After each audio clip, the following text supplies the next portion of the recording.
Hello বন্ধুরা, welcome back to my mini blog. তো আমি আজ চলে এসেছি কটক পুরীঘাটে তো ঠাকুর ভাসান দেখতে। আর এখানে তো যে কোনো পুজো হলে জানা যায় না দুর্গা থেকে কালী, তো বিসর্জনটা হলে জানা যায় লাইটিং মাইটিং ধুমধাম করে বিশাল লোকের সমাগ্রহ হয়, বুঝলে তো। তো আর যত ঠাকুর ভাসান হয় ওই কটক পুরীঘাটে।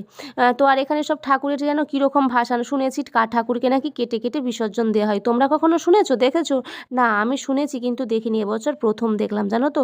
হাত পাকে সব কেটে কেটে ভাসান দিচ্ছে। আমার মনে হয় এই শহরেই এরকম আছে। আর কীরকম মুখে একটা অদ্ভুত কীরকম একটা শব্দ বলে হরি বল বলো হরি এরকম করে ঠাকুর জলে দেয়। তো আমার ফুল ভিডিও দেখো, অবশ্যই জানতে পারবে। আর শুধু সোনা গহনা যেহেতু পরানো থাকে এখানে ঠাকুরকে, তো সেগুলো খুলে নেওয়া হয়, কিন্তু তার সাথে চুল কাপড় চোপড় সমস্তটাই খুলে জলে দেওয়া হয়। খুব বাজে লাগে এটা, জানো তো, দেখতে।